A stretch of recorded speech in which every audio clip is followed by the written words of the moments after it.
वर्तमान पीएम आवास योजना को नहीं आसीगला गोटे बड़ खुशी खबर जहाँकि पीएम आवास योजना जेतिक टंका मिलूला एबे ताठारु अधिक टंका मिलिबो। ता सहित शौचालय तैयारी पई मध्ये 12,000 टंका मिलुला सेतिरे मध्ये अधिक टंका मिलिବାକୁ जाउछि। तबे एने सरकार तरफ जारी होला एक बड़ घोषणा।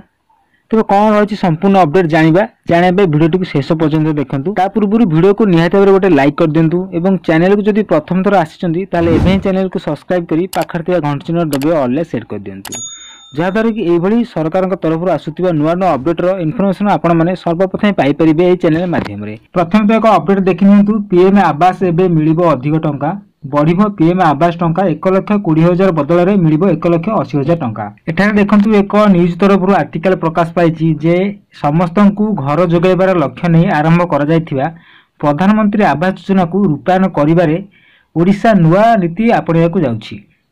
एही क्रम में हिताधिकारी लगी अधिक 60,000 टंका प्रदान व्यवस्था करेंगे राज्य सरकार। पूर्व जड़े हिताधिकारी को आवास योजना 1,20,000 टंका मिलुथिला बेले एबे ताहा 1,80,000 टंका को वृद्धि कर पंचायत राज मंत्री रवि नायक कहते। तेबे दर्शक बंधु पूर्व जो आवास योजना 1,20,000 टंका मिलुथिला किंतु एबे ताकू 1,80,000 टंका को वृद्धि करा जायछि।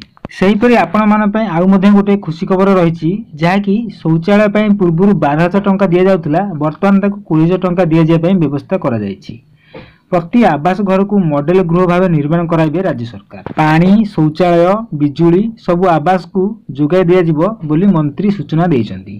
तेबे दर्शक बंधु ये थिला आवास योजना नहीं आसीथिबा किछि नुआ अपडेट एवं ता सहित शौचालय को नहीं आसीथिबा किछि नुआ अपडेट जहाँकि आपण सामने मु रखिली जा वीडियो माध्यम रे। यदि वीडियोटी आपण मानकु भलो लागि थाए निहाते वीडियो गोटे लाइक कर देबे ता सहित कमेंट मध्ये करिवे जे आपण मानकर आवास योजना मिलछि कि नाही। ता सहित चैनल को सब्सक्राइब करी ऑल नोटिफिकेशन को ऑन कर रखिथांतु जहाँद्वारा कि एई भली जेतरे नुआ नुआ अपडेट आसीबो सर्वप्रथम आपण माने देखि परिबे एई चैनल माध्यम रे। तेबे रहउछि दर्शक बंधु देखा बा एक नेक्स्ट वीडियो सहित नेक्स्ट अपडेट सहित।